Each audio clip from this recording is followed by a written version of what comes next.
वशिष्ठ जी की सहायता से राजा संवरण को तप्ती की प्राप्ति। गंधर्व कहता है, अर्जुन, यूं कहकर वह अनिंद्य सुंदरी तप्ती तत्काल ऊपर आकाश में चली गई और वे राजा संवरण फिर वहीं मूर्छित हो पृथ्वी पर गिर पड़े। इधर उनके मंत्री सेना और अनुचरों को साथ लिए उन श्रेष्ठ नरेश को खोजते हुए आ रहे थे। उस महान वन में पहुंचकर मंत्री ने राजा को देखा। वे समय पाकर गिरे हुए ऊंचे इंद्रध्वज की भांति पृथ्वी पर पड़े थे। तप्ती से विमुक्त उन महान धनुर्धर महाराज को इस प्रकार पृथ्वी पर पड़ा देख राजमंत्री ऐसे व्याकुल हो उठे मानो उनके शरीर में आग लग गई हो। वे तुरंत उनके पास जा पहुँचे। स्नेहवश उनके हृदय में घबराहट पैदा हो गई थी। राजमंत्री अवस्था में तो बड़े बूढ़े थे ही, बुद्धि, कीर्ति और नीति में भी बढ़े चढ़े थे। उन्होंने जैसे पिता अपने गिरे हुए पुत्र को धरती से उठा ले, उसी प्रकार काम वेदना से मूर्छित हुए भून पालों के भी स्वामी महाराज संवरण को शीघ्रतापूर्वक पृथ्वी पर से उठा लिया। राजा को उठाकर उन्हें जीवित पाकर उनकी चिंता दूर हो गई। वे उठकर बैठे हुए महाराज से कल्याणमयी मधुर वाणी में बोले, नरश्रेष्ठ, आप डरे नहीं, अनघ आपका कल्याण हो। युद्ध में शत्रुदल को पृथ्वी पर गिरा देने वाले नरेश को भूमि पर गिरा देख मंत्री ने यह अनुमान लगाया कि ये भूख प्यास से पीड़ित एवं थके मादे हैं। गिरने पर राजा का मुकुट छिन्न भिन्न नहीं हुआ था, इससे अनुमान होता था कि राजा युद्ध में घायल नहीं हुए हैं। मंत्री ने राजा के मस्तक को कमल की सुगंध से युक्त ठंडे जल से सींचा। उससे राजा को चेत हो आया। बलवान नरेश ने एकमात्र अपने मंत्री के सिवा सारी सेना को लौटा दिया। महाराज की आज्ञा से तुरंत वह विशाल सेना राजधानी की ओर चल दी, परंतु वे राजा संवरण फिर उसी पर्वत शिखर पर जा बैठे। तदनंतर उस श्रेष्ठ पर्वत पर स्नान आज से पवित्र हो भगवान सूर्य की आराधना करने के लिए हाथ जोड़ ऊपर की ओर मुख किए वे भूमि पर खड़े हो गए। उस समय शत्रुओं का नाश करने वाले राजा संवरण ने अपने पुरोहित मुनिवर वशिष्ठ का मन ही मन स्मरण किया। वे रात दिन एक ही जगह खड़े होकर तपस्या में लगे रहे।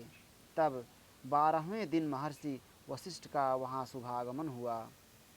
विशुद्ध अंतःकरण वाले महर्षि वशिष्ठ दिव्य ज्ञान से पहले ही जान गए कि सूर्य कन्या तप्ती ने राजा का चित्त चुरा लिया है। इस प्रकार मन और इंद्रियों को संयम में रखकर तपस्या में लगे हुए उक्त नरेश से धर्मात्मा मुनिवर वशिष्ठ ने उन्हीं की कार्य सिद्धि के लिए कुछ बातचीत की। उक्त महाराज के देखते देखते सूर्य के समान तेजस्वी भगवान वशिष्ठ मुनि सूर्यदेव से मिलने के लिए ऊपर को गए। ब्रह्मर्षि वशिष्ठ दोनों हाथ जोड़कर सहस्त्रों किरणों से शोभित भगवान सूर्यदेव के समीप गए और मैं वशिष्ठ हूँ यूँ कहकर उन्होंने बड़ी प्रसन्नता से अपना समाचार निवेदित किया।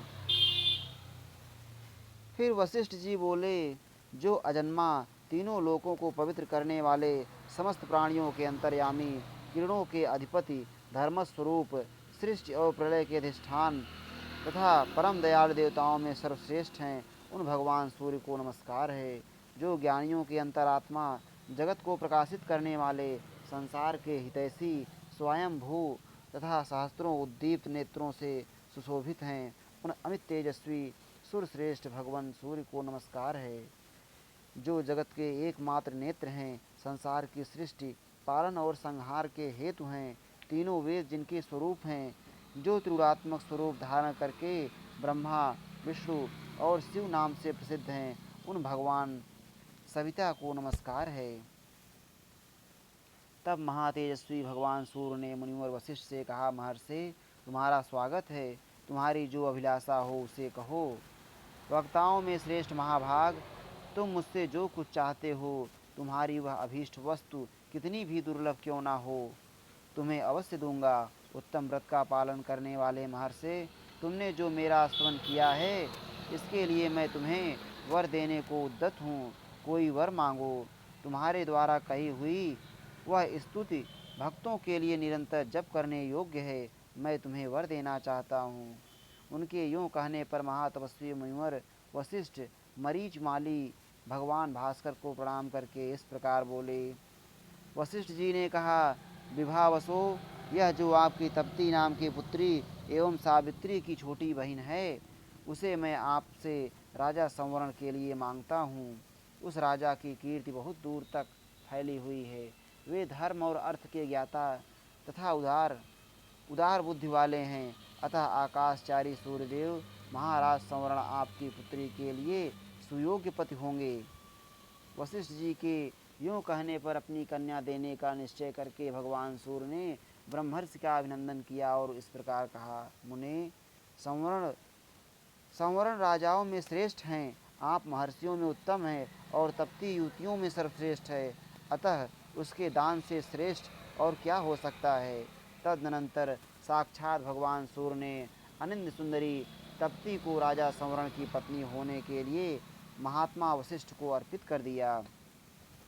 ब्रह्मर्षि वशिष्ठ ने उस कन्या को ग्रहण किया और वहाँ से विदा होकर वे तप्ती के साथ पुनः उस स्थान पर आए जहाँ विख्यात कीर्ति कुरुवंशियों में श्रेष्ठ राजा संवरण काम के वशीभूत हो मन ही मन तप्ती का चिंतन करते हुए बैठे थे।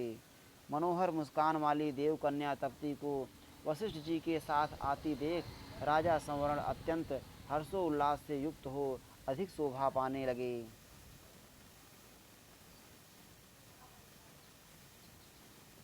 सुंदर भौहों वाली तप्ती आकाश से पृथ्वी पर आते समय गिरी हुई बिजली के समान संपूर्ण दिशाओं को अपनी प्रभा से प्रकाशित करती हुई अधिक सुशोभित हो रही थी। राजा ने क्लेश सहन करते हुए 12 रात तक एकाग्रचित्त होकर ध्यान लगाया था। तब विशुद्ध अंतःकरण वाले भगवान वशिष्ठ मुनि राजा के पास आए थे।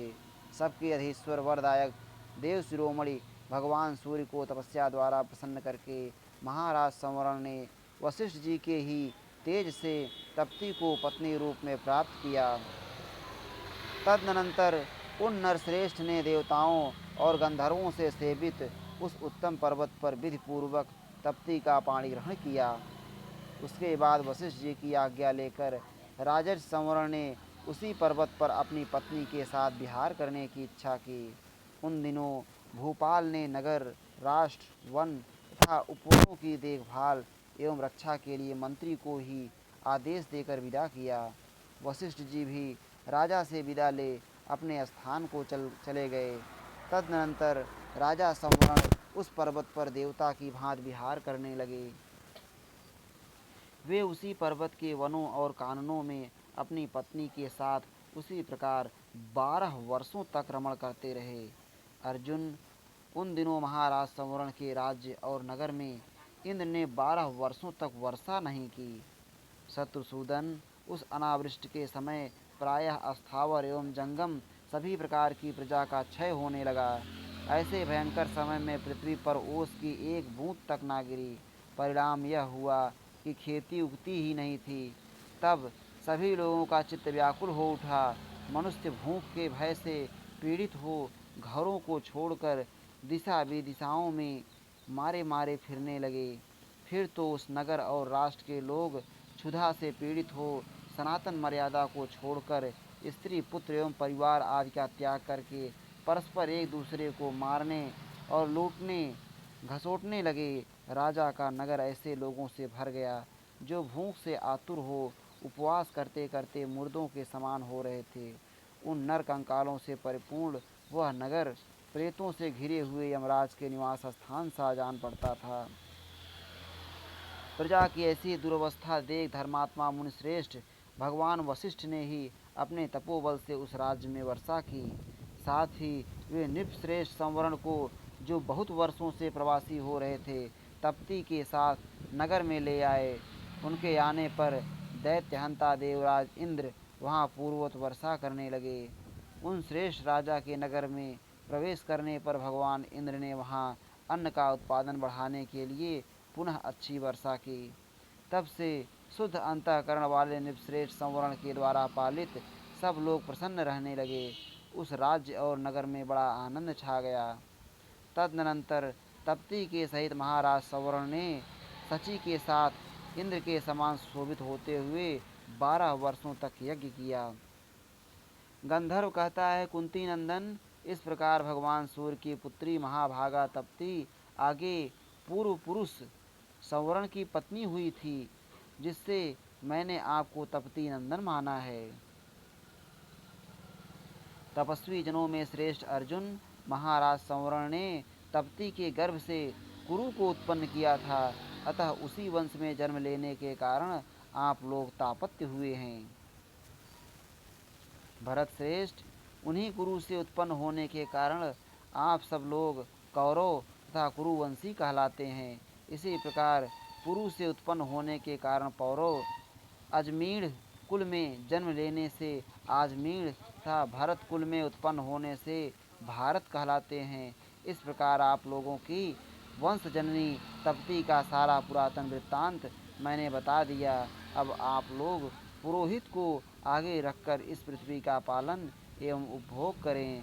इस श्री महाभारते आदि पर्वणि चैत्र रथ पर्वणि तपत्युपाख्याने उपाख्यान समाप्तो द्विसप्तत्यधिक शततमो अध्याय। इस प्रकार श्री महाभारत आदि पर्व के अंतर्गत चैत्र रथ पर्व में तपती उपाख्यान की समाप्ति से संबंध रखने वाला 172वां अध्याय पूरा हुआ। श्री राधा वल्लभ लाल की जय।